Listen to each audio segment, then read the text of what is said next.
Hey, welcome to EPN. My name is Victor Lucas, and we bring you the latest in everything cool every single day. Today's rundown is going out to Robbie Stroud, who wrote me this very, very nice comment yesterday on my Assassin's Creed Odyssey review.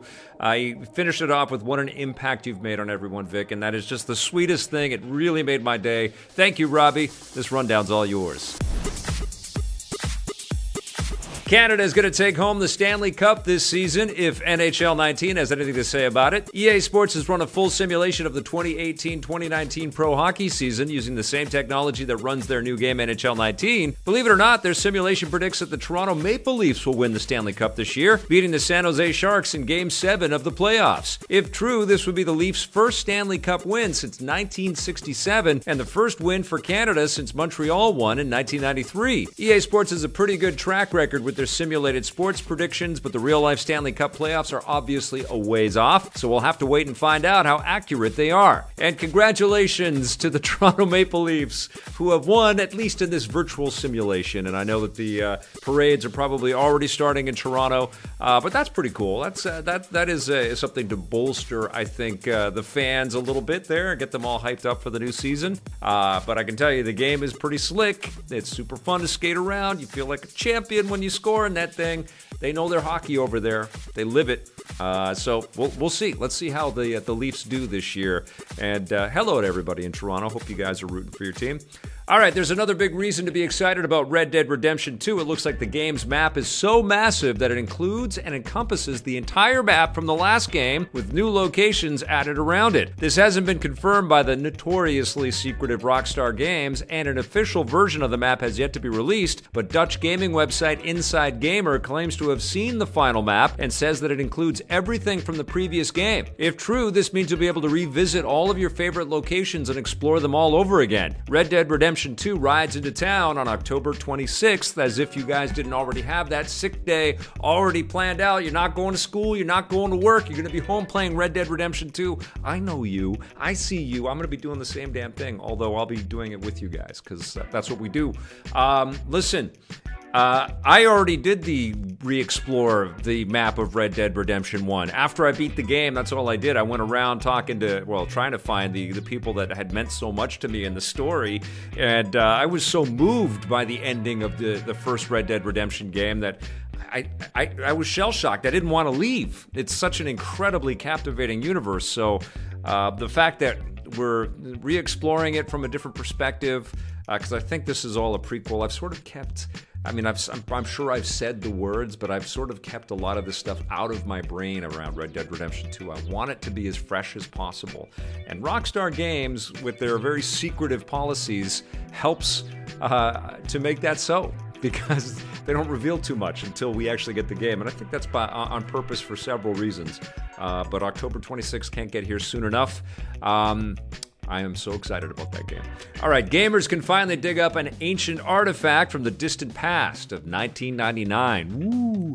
The classic video game Indiana Jones and the Infernal Machine has just been given its first ever digital release. It's available to buy and download from GOG.com, complete with cloud saves and new controller support. This has been a long time coming. The Infernal Machine was originally released on Windows 95 computers as well as the N64, but since it was never given a digital release until now, it's been impossible to buy and play legally without tracking down an original CD-ROM. This isn't the first time Lucasfilm and Disney have revived an old title from the LucasArts back catalog. Another indie game, The Emperor's Tomb, was released digitally back in 2015, and they've also re-released several classic Star Wars games like Knights of the Old Republic. Are they stoking the Indiana Jones fire? Are they seeing if there is, a drive from consumers out there to get into some Indiana Jones action and adventure? I hope so. I remember both of these games quite fondly. I thought they were both pretty solid. Emperor's Tomb is an excellent game, and man, they could just remake that thing as if it was the Shadow of the Colossus remaster,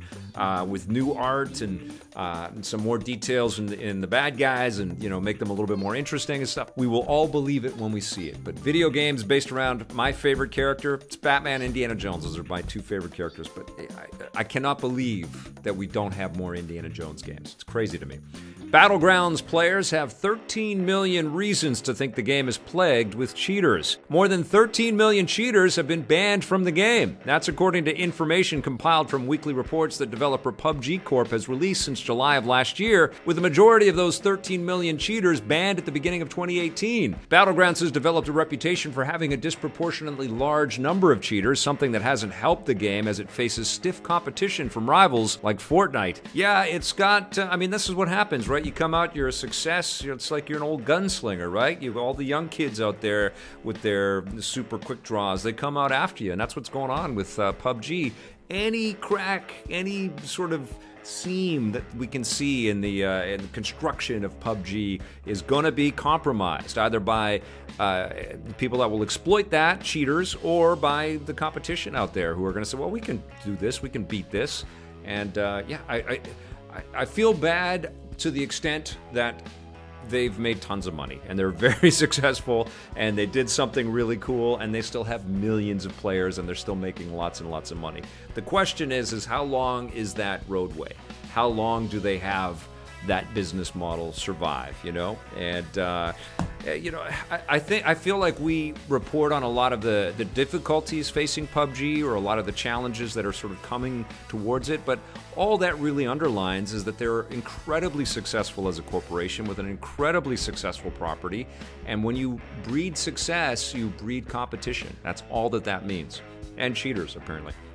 Now, it's a good day for brick and mortar stores because Toys R Us has been saved from the dead. The iconic toy store chain is coming back with new stores across the United States. The company's debt holders, who are the same ones who decided to declare bankruptcy and shut down all 735 locations in the U.S. earlier this year, have announced plans to revive the Toys R Us brand with new retail locations. It's unclear how many stores will be reopening or how many of the fired employees might get their jobs back, but either way, this is good news for toy lovers. Although many of the Toys R Us stores in Canada were never shut down, the closure in the U.S. caused massive slumps in the entire toy industry. Hopefully, this will help it recover. Yeah, we had some toy experts on EP Live when the Toys R Us news was hitting, and you could see it in their face. I'm talking about Randy from NECA and Daniel from Gentle Giant.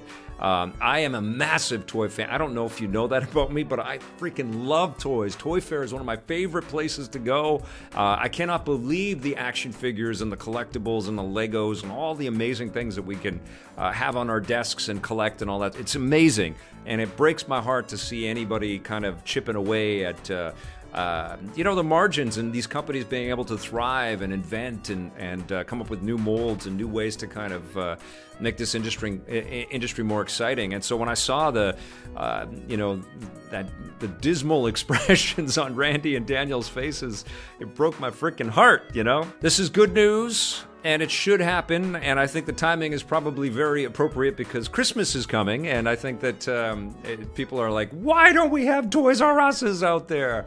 You know, it's crazy. There should be massive toy stores because the toy industry it's never going to disappear. It will have to weather some storms like any other industry out there, like comics, like video games, like anything. But it's never going away because there will always be kids, and kids will always want to play with toys, and kids are increasingly learning that it doesn't make sense to grow up. It actually is better for your brain and your health and your life if you can stay young for as long as possible. And you know what helps you stay young? Freaking cool toys like this. And Spider-Man. It's like the Spider-Man robot from Sphero. Toys rule. That's going to do it for our rundown today. Thank you so much, everybody. Remember, we've got tons of other content for you to check out, so please do. And if you dig it, hit subscribe. You got to hit that little bell. And if you're so inclined, you can hit that join button and become part of the EPN membership, which rocks. Thank you so much. We'll be back again tomorrow with a brand new rundown for you. And in the meantime, promise me that you'll play forever.